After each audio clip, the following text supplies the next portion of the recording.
네, 오늘의 브리핑 시작해 보도록 하겠습니다. 오늘은 시장의 키워드로 함께 시작해 보려고 하는데요. 제가 정리한 키워드는 이 내용입니다. 금리 인하에 오르고 내리는 시장. 그리고 그 안의 핵심은 또 발언이 있을 것 같은데요. 시장은 지난 한 주 계속해서 금리 인하라는 키워드에 민감하게 반응하면서 거기에 따라 반영되고 움직이는 모습 보였습니다. 과연 어떤 발언이 있었고 어떤 내용들이 금리 인하에 영향을 끼쳤는지 함께 알아보도록 하시죠. 일단 미증시 3대 지수 호조세로 마감을 했습니다. 전반적으로 가장 크게 영향을 끼쳤던 두 가지 키워드라고 이야기를 한다면요. 기대 인플레이션 그리고 연준 위원들의 발언이 있었습니다. 기대 인플레이션은 시장의 예상치 대비 상승하는 모습을 보였고요. 연준 위원의 매파적인 발언이 있었는데요. 과연 어떤 내용들이 있었는지 잠시 뒤에 함께 알아보도록 하겠고요.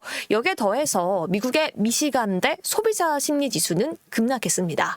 인플레이션 공포가 확산됐다라는 게 가장 큰 반영 원인이었고요. 그럼에도 불구하고 미증시는 혼조 마감했지만 다우는 계속해서 상승하고 있고 다우에 포함되어 있는 종목과 섹터들은 긍정적인 모습이 이어지고 있다라고 여러분들께 말씀드렸었는데요. 다우지수는 벌써 8거래일 연속 상승하는 모습 보였고요. 오히려 나스닥에 포함된 종목 위주로 장 막판에 냉각되는 모습 보이면서 시장은 혼조세로 마감했습니다. 머니맵 한번 살펴보시면요. 일단 특징적으로 두드러지는 게 바로 이 기술주, 이 반도체 종목입니다. 오랜만에 다시 한번 투심 회복되면서 초록불 강렬하게 뛰는 모습이 특징적으로 체크가 되고 있고요. 오히려 빅7, M7 종목들 같은 경우에는 혼조세를 찌고 있죠. 애플과 구글, 아마존, 테슬라까지 가운데서 빨간불 켜고 있고요. 애플과 구글, 아마존 1%가량 하락하고 있는데 반면에 테슬라는 다시 한번 2% 가까이 큰 폭으로 하락하는 모습 포착됐습니다. 과연 시장에서 어떤 이슈가 있었는지 함께 알아봐야 할 것 같고요. 섹터별로도 한번 점검해 보도록 하겠습니다. 사실 지난 일주일 동안 여러분들께 계속 말씀드렸던 게 섹터별로 상승했던 종목들의 특징은 그간 덜 올랐던 종목 위주로 시장에서 키 맞추기를 하고 있다. 다시금 상승하고 있다라고 말씀을 드렸었는데요. 지난 금요일 같은 경우에는 그 안에서도 혼조세를 보였던 양상을 확인할 수가 있었습니다. 위에 차트 한번 살펴보시면요. 그 안에서도 살아남았고 상승세를 지켜줬던 세 가지 섹터는 바로 경기 방어주, 기술주, 금융주였다라는 특징이 있습니다. 그럼 과연 시장의 상방과 하방 양쪽의 이슈를 줬던 내용들은 어떤 것들이 있는지 하나씩 한번 열어보시죠. 첫 번째는 인플레 공포 확산 내용입니다. 소비자 심리 지수와 기대 인플레가 발표가 되었는데요. 미국의 5월 소비자 심리 지수가 급락했죠. 내용들을 살펴보시면요. 5월 소비자 심리 지수 예비치는 67.4로 4월에 나왔던 77.2보다 굉장히 큰 폭으로 하락한 게 수치만으로도 확인되고 있습니다. 6개월 만에 가장 낮은 수준을 기록했다라고 하는데 바로 가장 큰 원인은 기대 인플레이션이 상승을 하고 있고요. 고용시장에 대한 우려 역시 커지면서 소비자 심리, 이 시장에 대한 전망 자체가 급락했다라고 보는 거죠. 이 내용들을 다시 한번 해석해 보자면요. 소비자들은 경기에 대한 자신들의 지갑에 대한 자신감이 크게 위축되고 있고요. 여기에 더해서 금리 인하에 대한 기대 역시 약화되고 있고 지금 현 상태의 고통이 지속될 것이라고 우려하고 있는 것으로 판단되고 있습니다. 함께 나왔던 5월 기대 인플레도 3.5%로 전월 대비 0.3%포인트 상승한 것으로 확인됐고요. 이 수치적으로 시계를 조금 늘려본다면 지난해 11월 이후 최고치를 기록한 수치입니다.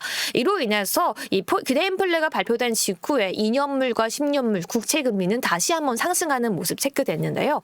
미국 2년물 국채금리는 4.8%에서 4.9% 사이까지 올랐고요. 10년물 국채금리는 다시 한번 4.5% 위를 안착했습니다. 달러 지수 역시 함께 상승을 했고요. 하지만요. 5월의 소비자 심리 지수와 5월 기대 인플레가 발표된 직후에는요. 그래도 시장에선 이 내용들을 소화하려고 노력하면서 시장 지수 자체에 그렇게 큰 변화, 투심 자체에 큰 영향은 없었습니다. 하지만 이 내용들을 조금 더 가속화시키고 악화시켰던 내용, 투심을 조금 더 약화시켰던 내용들이 추가적으로 보도가 되었는데요. 바로 이 연은 총재들의 말에 있었습니다. 계속해서 이 연은 총재 총재들이 이 바로 인플레 그리고 금리 인하 기대감에 대한 내용들을 조금 얘기해 줬는데 시장에서 오히려 금리 인하 기대감이 약화되고 하락하는 모습이 보여줬죠. 일단 첫 번째 시카고 연은 총재 이야기 한번 해보겠습니다. 오히려 굴스비 연은 총재는 긍정적인 이야기를 계속해 줬습니다. 인플레이션 2024년도에는 계속 둔화될 것이다 라고 이야기하면서 이 발언 초반에는 그래도 시장이 긍정적으로 받아들였죠. 하지만 이 굴스비 총재 역시 막판에는 금리 인상이란 키워드도 우리가 고려하지 못할 키워드는 아니다라고 이야기를 했고요. 굴스비 총재의 발언은 그냥 소화하고 넘어간다라고 하더라도 카시카리 연ung 총재는 또다시 지난주에 이어서 이번 주 역시 매파적인 발언을 다시 한번 내놓았습니다. 뭐라고 이야기했냐면요. 추가 금리 인상 기준은 높겠지만 절대 배제는 못한다라고 이야기를 한 겁니다. 이 두 가지 발언이 동시에 일어나면서 나스닥 같은 경우 아래 차트 보시면 후반에 다시 한번 냉각되며 하락하며 마감하는 모습이 포착되었고요. 이 두 연은 총재 말에 이어서 추가적인 보도까지 있었습니다. 바로 미국 연방은행 총재들은요. 전반적으로 인하보다 동결을 지지하고 있다라는 내용입니다. 최근 10명의 연준 인사들이 잇따라서 연설에 나선 가운데 인하 가능성을 내비친 위원은 단 2명에 불과했고요. 대체적으로 인상 또는 동결에 대한 발언을 내비쳤다라는 것이 시장의 투심을 또 한 번 악화시킨 거죠. 다음 내용도 함께 보도록 하겠습니다.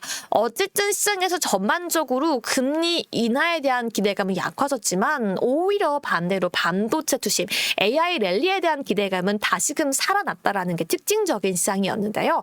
AI 칩 수요가 무엇보다도 시장에 조금 더 가속화시켰다라고 볼 수 있을 것 같습니다. TSMC의 실적 발표가 있었는데 4월 매출이 무려 60%가량 급증했다라는 소식이 전해졌습니다.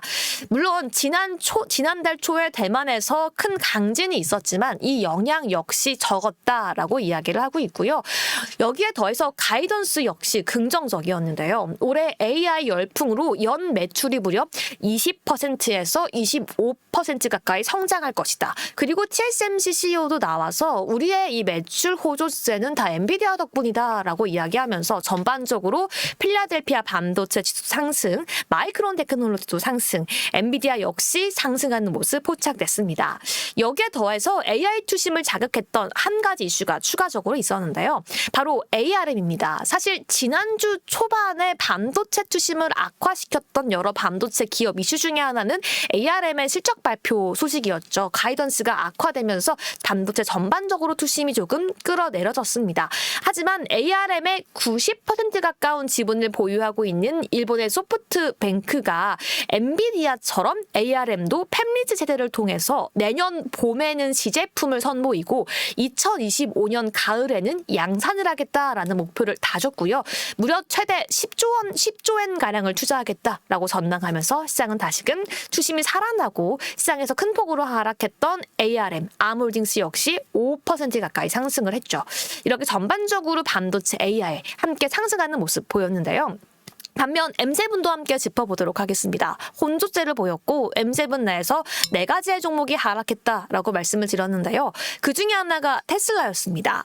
이 여러 가지 혼재된 이슈가 굉장히 많이 주말 사이 나왔습니다. 그중에 한 가지 가장 큰 이슈가 이 머스크가 슈퍼 충전소를 확대하기 위해 5억 달러 이상 투자하겠다라고 이야기를 하게 되었는데요. 사실 이 슈퍼 충전소라는 키워드를 가지고 굉장히 많은 이야기가 나왔습니다. 첫 번째 어떻게 기사가 보도가 되었냐면요. 머스크가 갑자기 이 슈퍼차저 구축팀 500여 명을 메일로 긴급하게 전원 해고했다라는 소식이 전해졌습니다. 비용 문제라는 내용이었고요. 오히려 이 슈퍼차저를 전기차를 생산하는 대부분의 자동차 업체에서 함께 공유하고 쓸 것으로 기대했는데 이러한 보도로 인해서 수많은 자동차 업체들은 불안감이 덮쳤고 테슬라에 대한 불만도 제기가 되었죠. 하지만 여기에 이어서 머스크는 아니다. 우리는 어쨌든 인력은 감축하긴 했지만 큰 폭으로 투자를 할 것이다 라고 밝히기도 했지만 주가가 다시 상승하지는 않았고요. 여기에 더해서 테슬라가 모델 Y에 대해서 이번에는 또 또 다시 한번 추가적인 가격 인하 대신에 그래도 판매량 상승을 위해서 할부 금리를 인하하겠다라는 내용까지 함께 보도가 되었습니다. 애플도 함께 짚어볼까요? 애플 같은 경우에도 테슬라와 마찬가지로 혼재된 이슈가 함께 보도가 되었고 오히려 주가는 하방 압력이 조금 더 컸는데요. 첫 번째 이슈는 이거였습니다. 시리와 대화가 가능해질 수 있다. 애플이 새 iOS에 챗 GPT를 탑재할 예정이고 6월 개발자회 WWDC에서 자세한 내용이 공개될 거고 폴더블 폰에 대한 기대감까지 함께 상승이 되었는데 하지만 애플에는 여러 가지 악재도 동시에 나왔습니다.